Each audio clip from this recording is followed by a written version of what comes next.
नमस्कार। Video number 11 में आपका स्वागत है। आप देख रहे हैं स्कंदगुप्त का बुक रिव्यू। स्कंदगुप्त नामक पुस्तक जो है जयशंकर प्रसाद जी ने लिखी है। 125 रुपये यानी 125 रुपये इसका दाम है। और जो है जयशंकर प्रसाद जी जो हैं वो हिंदी के साहित्यकार हैं। 30 जनवरी 1890 में इनका जन्म काशी में हुआ था और 15 नवंबर 1937 में 48 वर्ष की उम्र में क्षय रोग से इनका निधन हो गया।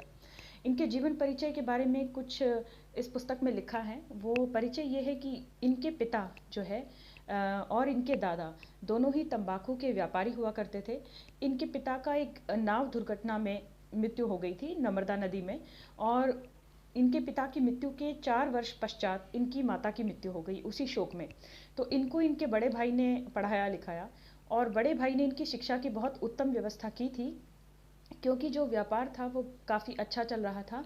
और इन्होंने हिंदी की, अंग्रेज़ी की, साहित्य की, इतिहास की, उर्दू, फ़ारसी और इंग्लिश, इस तरह से बहुत सारी चीज़ों का इन्होंने अध्ययन किया। काफ़ी पढ़े लिखे व्यक्ति थे और इन्होंने जिस तरह की रचनाएं बनाई हैं उसमें इतिहास में कल्पना को मिलाकर इस तरह का समझाने की कोशिश की गई है ताकि जब भी उसको पढ़े कोई तो उसे समझ में आए कि इतिहास में क्या हुआ था। इस पुस्तक में भी कुछ ऐसा ही है। स्कंदगुप्त नाम का एक व्यक्ति है, एक राजा है जो कि गुप्त वंश का जो है उत्तराधिकारी है। अब गुप्त वंश में है कौन? कुमारगुप्त नाम का एक राजा है जिसकी मृत्यु हो जाती है। तो उसके 2 बेटे होते हैं, स्कंदगुप्त और पुरुगुप्त।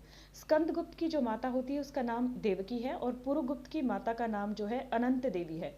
अब स्कंदगुप्त की जो माता देवकी है, इसमें वैसे ये प्लॉट आपने कई फिल्मों में सुना होगा या कई नाटकों में देखा होगा कि 2 राजाओं में से या 2 राजा के उत्तराधिकारियों में से एक ही योग्य है। तो जैसे कि महाभारत भी इसी तरह की चीज़ पर हुआ था। तो स्कंदगुप्त एक योग्य व्यक्ति है लेकिन पुरुगुप्त जो है वो योग्य नहीं है।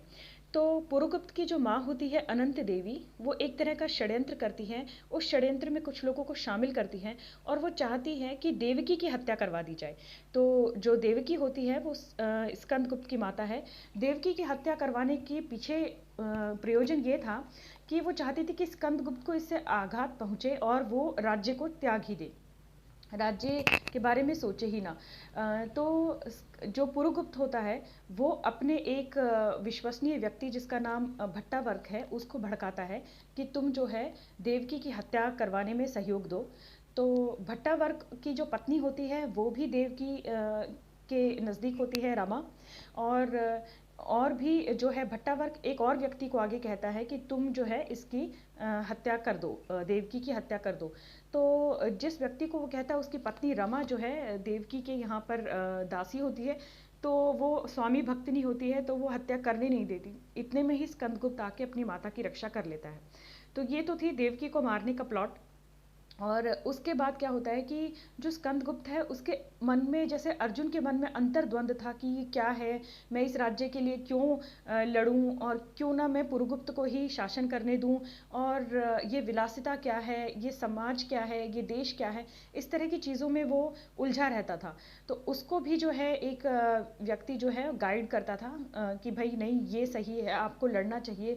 और वो व्यक्ति ही क्या है, वो क्षत्रिय ही क्या है जो अपने देश के लिए, अपने समाज के लिए ना लड़े।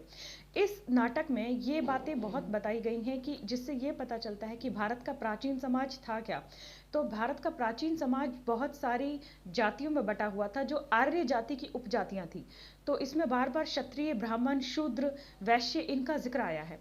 तो स्कंदगुप्त को भी दिखाया गया है कि वो अपने उसी व्यक्ति से, उसी परामर्शदाता से जब बात करता है तो कहता है कि स्त्रियां कितनी अच्छी मंत्रणा देती हैं, तो क्यों ना मैनेजर यानी कि मंत्री परिषद में स्त्रियों को शामिल कर लिया जाए। तो वो व्यक्ति कहता है हाँ, दाढ़ी मूछ वाले वैसे भी अच्छे नहीं लगते तो लड़कियां अच्छी लगेंगी और आप ही क्यों नहीं स्त्री बन जाते। तो एक तरह की मिसोजिनी यानी महिलाओं के प्रति घृणा करना या उन्हें अपने से नीचे समझना, उनकी बुद्धि को कम समझना, ये भी दिखाया गया है। अब इसमें एक डायलॉग ऐसा है जो बहुत ही ज़्यादा प्रॉब्लमेटिक है लेकिन उस समय के जो है समाज को बताता है। तो इसमें कहा गया है कि ब्राह्मण की जो मुक्ति है वो खाते हुए मरने में है, मतलब वो खाता जाए और लोगों से धन ले लेके और खाते खाते ही बेशक मर जाए, यही उसकी मुक्ति है।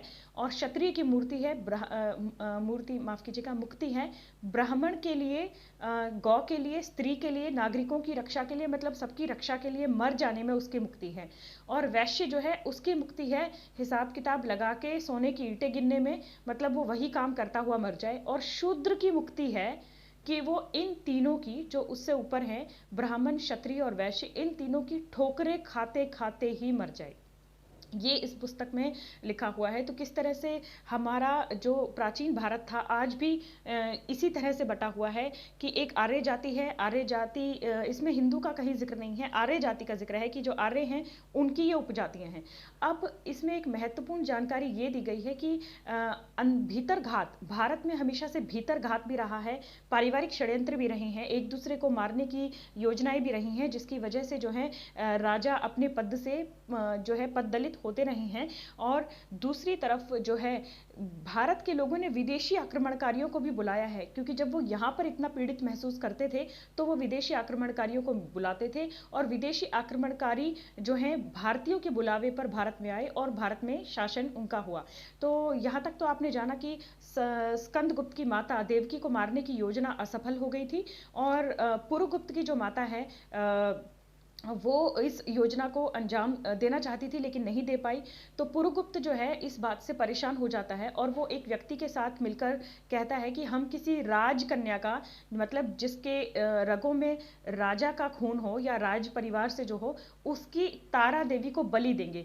तो नर बलि, पशु बलि का इसमें जिक्र किया गया है कि नर बलि दी जाती थी, पशु बलि दी जाती थी। तारा माता को, उग्र तारा को खुश करने के लिए वो एक जो है देव कन्या या राजकन्या को जो है मारना चाहते थे। लेकिन वहाँ पे भी जो है सही समय पर कोई पहुँच जाता है और एक जो देवसेना नाम की कन्या होती है उसकी प्राण बच जाते हैं। अब इसमें क्या होता है कि भारत में जो सिंधु नदी थी, सिंधु नदी के उस पार शक और हूणों का राज्य था। हूण को मल्लेच्छ या विदेशी आक्रमणकारी बताया गया है। इसमें एक इशारा यह है कि जो यहाँ के बौद्ध थे उन्होंने हूणों को न्योता दिया था कि आओ आप हमारे देश पर आक्रमण करो, क्योंकि वो यहाँ की व्यवस्था से बड़े त्रस्त थे। जैसे और जो पुरुगुप्त था, पुरुगुप्त भी ये चाहता था कि हूण आक्रमण करें। तो जब देवकी की हत्या के षड्यंत्र में जो भट्टावर्क था, उसको जो पुरुगुप्त का जो मुख्य सैनिक कहें या मुख्य अनुचर कहें वो था, तो भट्टावर्क को मुक्त कर देती है देवकी कि चलो हमने तुम्हें क्षमा किया। तो भट्टावर्क जो है अभी भी क्षमा पाने के बावजूद, भट्टावर्क की जो पत्नी होती है रमा, वो भी क्षमा पाने के बावजूद जो है भट्टावर्क का दिल नहीं बदलता, क्योंकि उसने एक, इसमें यह भी बताया गया है कि जब कोई व्यक्ति कसम खा लेता था तो उसके जीवन पर क्या प्रभाव पड़ता था। तो भट्टावर्क ने एक तरह से कसम खा ली थी कि वो पुरुगुप्त को शासन पे बिठाकर रहेगा। तो जब हूण आक्रमणकारी जब सिंधु नदी के उस पार से हमला करते हैं तो भट्टावर्क क्या करता है, स्कंदगुप्त का साथ देने की बजाय एक ऐसा बांध खोल देता है नदी पे जिससे स्कंदगुप्त और उसकी सेना बह जाती है। तो एक तरफ से पुरुगुप्त का शासन आ जाता है और हूण जो है पुरुगुप्त को शासक बना देते हैं, राजा बना देते हैं, साथ में वो शामिल हो जाते हैं उस शासन में कि हाँ हम भी आपके साथ मिलकर करेंगे, कि आपने हमें बुलाया है तो हमें भी राज्य में कोष दीजिए, हिस्सा दीजिए। और हूण जो सैनिक होते हैं वो वही करने लगते हैं जिसका इसमें जिक्र है कि आर्यों का कर्तव्य है, क्षत्रिय आर्यों का कर्तव्य है कि वो गौ, ब्राह्मण और स्त्री और नागरिकों की रक्षा करें। लेकिन हूण सैनिक आ जाते हैं और उसकी रक्षा नहीं, उन पर आक्रमण कर देते हैं। इन सबको परेशानी होती है।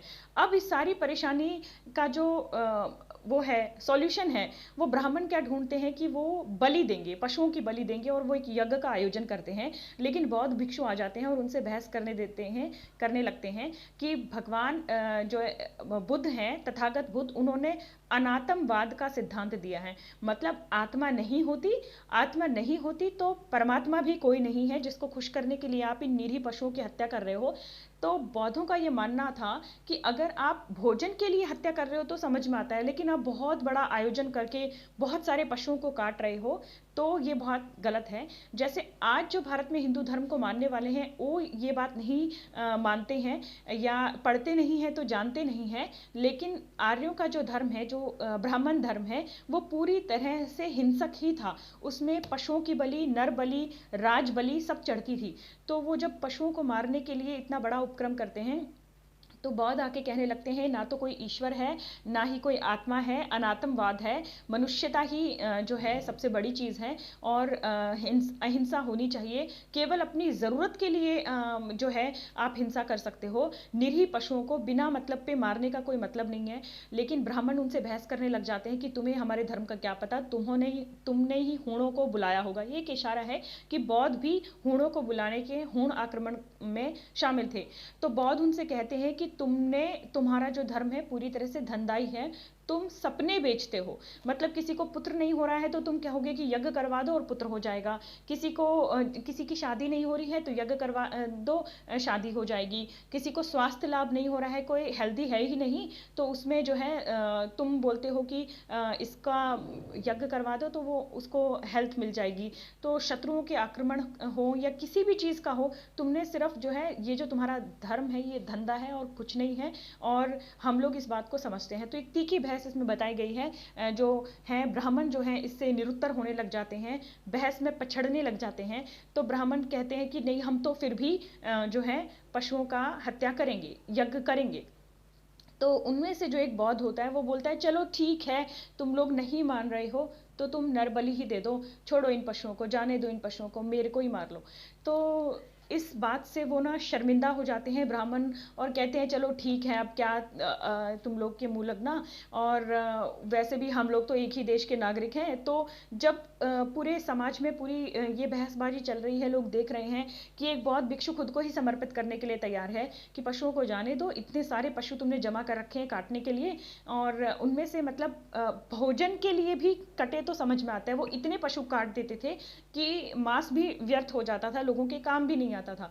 तो जब वो खुद को ऑफर करता है कि ठीक है, take my sacrifice, I am ready to give my life away for this, तो या तुम पशुओं को जाने दो, तो वो शर्मिंदा हो जाते हैं, थोड़ा झेप जाते हैं और वहाँ से चले जाते हैं। तो इस तरह से बौद्ध विहारों का, बौद्धों का जिक्र आया है, अनात्मवाद का सिद्धांत। तो वो जो बौद्ध भिक्षु खुद को समर्पित कर रहा था वो कहते हैं कि इसीलिए तो तथागत बुद्ध ने मध्यमा प्रतिपदा का सिद्धांत दिया है, यानी अति हिंसा से बचा जाए, और जो है बिल्कुल जो जैन दर्शन है बिल्कुल अहिंसक होने से भी बचा जाए। मनुष्य उतनी ही हिंसा करे जितना उसको भोजन के लिए आवश्यक हो, जितना उसको ज़रूरत हो।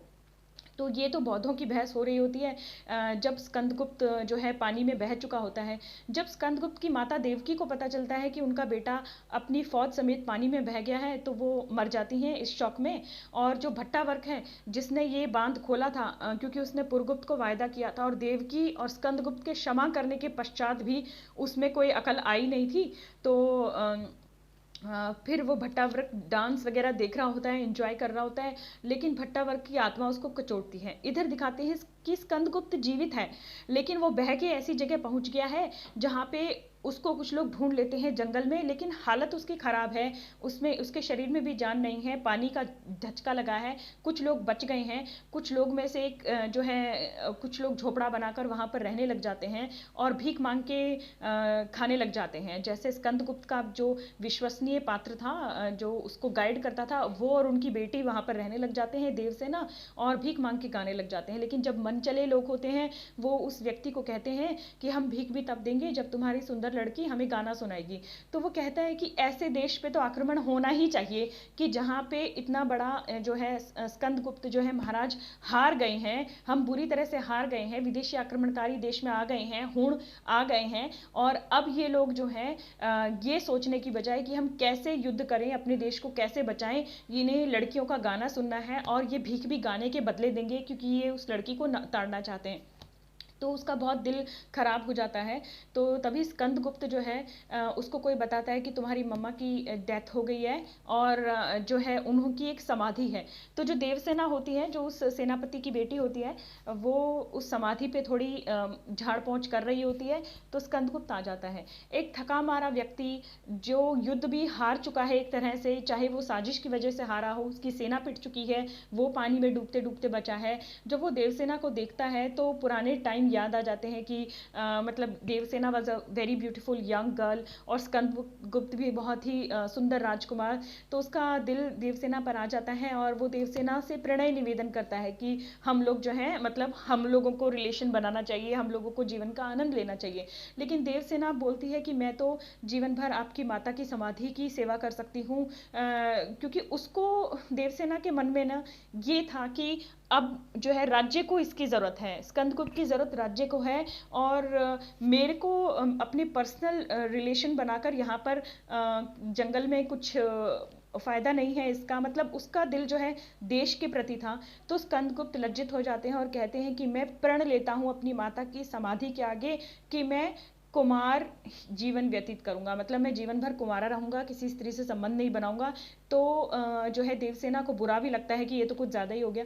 तो अब जो है भट्टावर्क आता है और भट्टावर्क स्कंदगुप्त से क्षमा मांगता है, क्योंकि उसको सारा कुछ कांड करने के पश्चात जो है दुख महसूस हो रहा है कि मैं तो यहाँ डांस भी देख रहा हूँ और मैंने जो पुरुगुप्त को वचन दिया था वो भी पूरा हो गया है, पुरुगुप्त को हूणों ने शासक बना दिया है, लेकिन फिर भी मेरी आत्मा में शांति नहीं है। तो भट्टावर्क कहता है कि स्कंदगुप्त को मुझे क्षमा करो।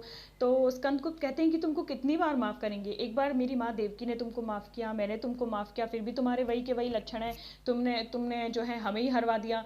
तो लेकिन वो कहता है कि नहीं नहीं मुझे माफ़ करो। अब भट्टावर्क की जो पत्नी होती है रमा जो होती है भट्टावर्क के अनुचर की पत्नी होती है, जो भट्टावर्क के अनुचर को वो देवकी का हत्या नहीं करने दी थी। भट्टावर्क की खुद की पत्नी का नाम जो है वो इसमें विजया बताया गया है। तो विजया जो है लाइन मारने के लिए आती है स्कंदगुप्त पे और स्कंदगुप्त को कहती है कि मेरा जो इच्छा है वो साम्राज्ञी बनने की है, मतलब मैं महादेवी बनना चाहती हूँ, जो सम्राट की पत्नी होती है उसका पोजीशन है।